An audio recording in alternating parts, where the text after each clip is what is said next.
साध संगत जी बड़े प्यार से कहना जी, धन निरंकार जी। महापुरुषों बहुत ही सुंदर खुशखबरी जिसे सुनकर आप खुश हो जाओगे और आप तक ये खुशखबरी पहुंचानी बहुत ज़रूरी थी, क्योंकि बहुत ही बड़ी ये खुशखबरी है जिसके सुनकर आपका मन खुश हो जाओगे और आप झूमने भी लगोगे। इससे पहले करते हैं कुछ विचार, कुछ चर्चा, बढ़ाते हैं ज्ञान को, लेते हैं माँ सुदीक्षा जी से रहमते। दास निवेदन कर रहा है कि अगर आपने अभी तक चैनल को सब्सक्राइब नहीं किया है तो संदेश निरंकारी का चैनल को सब्सक्राइब कर दीजिए और बेल आइकन भी प्रेस कर दीजिए। साथ संगत मन की स्थिरता का भाव यह नहीं कि मन में कोई भावनाएं पैदा ही न हो, मन के जज्बात ठंडे हो जाएं, मन की कामनाएं वह तृष्णाएं दम तोड़ दें और मन एक जड़ वस्तु मानव हो। ऐसा सोचना ईश्वरीय दात का अपमान है। मन को एक बहुत प्रभावशाली शक्ति है, चंचलता इसका गुण है, ऊंची उड़ान भरना इसका स्वभाव है। ईश्वर की इस शक्ति का सही उपयोग ही इसकी स्थिरता ही है। साथ संगत मन को स्थिर शक्ति के साथ जोड़ना, इसी केंद्र बिंदु के आसपास ऊंची उड़ान भरना, इस स्थिर के साथ नाता जोड़े रहने की कामना करना, इस शक्ति को सही दिशा देना है। प्रत्येक इंसान के जीवन के सामने दो रास्ते होते हैं। एक रास्ता उसे सांसारिक धन दौलत पद प्रतिष्ठा राजनीतिक ताकत का सामाजिक सम्मान तक ले जाता है और दूसरा रास्ता अध्यात्मवाद का होता है जो उसे सहज जीवन प्रदान करता है। अध्यात्मवाद की मंजिल प्रभु से निरंतर नाता जोड़ना है। प्रभु जो अमर है, अविनाशी है, अटल है, सर्वशक्तिमान वह सर्वज्ञाता है, इसके साथ निरंतर नाता जुड़े रहने से प्रभु की शक्तियों का अंश मात्र इसके संतों में भी प्रवेश कर जाता है। इन दोनों रास्तों में से किसी एक का चुनाव करने के लिए मनुष्य स्वतंत्र है।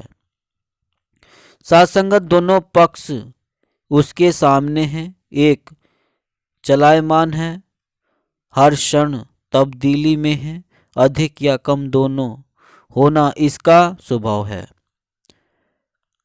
अस्थिरता को पाना हो तो अस्थिर के साथ जुड़ना मुबारक है, लेकिन गुरु पीर पैगंबरों ने सदैव मनुष्य को याद कराया है कि यह रास्ता चाहे बहुत आकर्षण है परंतु मानव को जन्म मरण के चक्र में बांधे रखेगा। वह कभी मोक्ष को प्राप्त नहीं होने देगा, यानी जन्म मरण के चक्रव्यूह से बाहर नहीं निकल पाएगा। सत्संगत दूसरा रास्ता मन पर आत्मा का नियंत्रण है, स्थिर प्रभु को जीवन का आधार बनाना है। यह रास्ता भ्रम बुलेखों से छुटकारा पाकर केवल एक प्रभु पर विश्वास का है।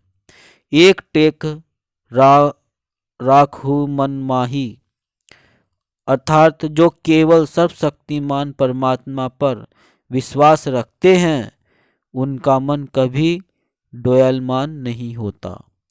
वो असफलता में भी छिपा हुआ कोई रहस्य देख लेते हैं। सत्संगत सुख दुख खुशी गमी संयोग वियोग तो जीवन का हिस्सा है। कोई भी मनुष्य इनसे बच नहीं पाया, क्योंकि इस शरीर को लगे 5 तत्व प्रकृति से जुड़े हुए हैं जो चलमान हैं, परंतु केवल ज्ञानवान पुरुष ही इस सच्चाई को समझते हुए दुख व असफलता के समय को भी सहजता से निकाल लेते हैं।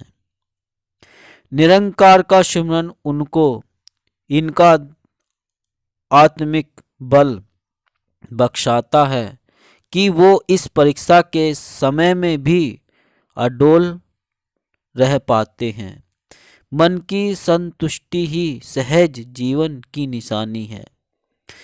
सत्संगत भक्त हमेशा सांसारिक प्राप्तियों की तुलना में प्रभु को ही मांगते हैं। जब प्रभु अपना हो गया पदार्थ तो स्वतः ही प्राप्त हो जाएंगे। जैसे शहंशाह बाबा अवतार सिंह जी समझाया करते थे कि एक राजा ने खुश होकर एक दिन अपनी सभी रानियों को कहा कि आज आप जो मांगोगे मिलेगा। सभी रानियां खुश हो गईं। सभी अपनी पसंद की वस्तुएं व शक्तियां मांगने लगी। किसी रानी ने हीरे मोती गहने, किसी ने राज्य का कुछ भाग, किसी ने कुछ सेना आदि मांग ली। जब छोटी रानी की बारी आई तो उसने राजा को ही मांग लिया। अब उसके पास महल, माणिया, शाही खजाना व फौजें खुद ब खुद आ गई, क्योंकि राजा उसके पास था। इसी तरह जब हम निरंकार के बन जाते हैं या इसे अपना बना लेते हैं तो दुनिया, शक्तियाँ, पद, प्रतिष्ठा, सुख, सुविधाओं के साधन स्वतः ही मिल जाते हैं। सत्संगत इन शक्तियों को पाकर भी इनका कभी अभिमान नहीं करता, कभी कर्ता भाव मन में नहीं लाता। इस कारण उनकी नम्रता, उसका प्रेम, उसकी सद्भावना, उसका समर्पण उसे निरंकार के घर को वासी बनाए रखता है। ऐसा भक्त राजा जनक की भांति सभी शक्तियों का मालिक होते हुए भी अपने हर किरदार को निभाते हुए भी निर्लेप रहकर अपने मन की तार अपने प्रियतम के साथ जोड़े रखता है। ऐसे दिव्य पुरुषों के जीवन में भी उतार चढ़ाव आते हैं, क्योंकि उनका विश्वास अपने स्वामी पर इतना पक्का होता है कि वह जानते हैं कि यह परीक्षा का समय मालिक के रहम ओ करम से कट जाएगा। लेकिन मेरा सिदक डोयलमान नहीं होना चाहिए। जैसे आंधी आए तो बड़े बड़े पेड़ जमीन पर गिर जाते हैं, लेकिन घास झुक जाती है और नुकसान से बच जाती है। वैसे ही संतजन विपरीत परिस्थितियों में अंतर्मुखी होकर स्वयं में वह शक्ति भर लेते हैं जो निरंकार से सीधे सिमरन, सत्संग व सेवा से प्राप्त होते हैं, और इस प्रकार मजबूती से उस समय के सरलता से निकल जाते हैं। मन यदि निरंकार व सतगुरु से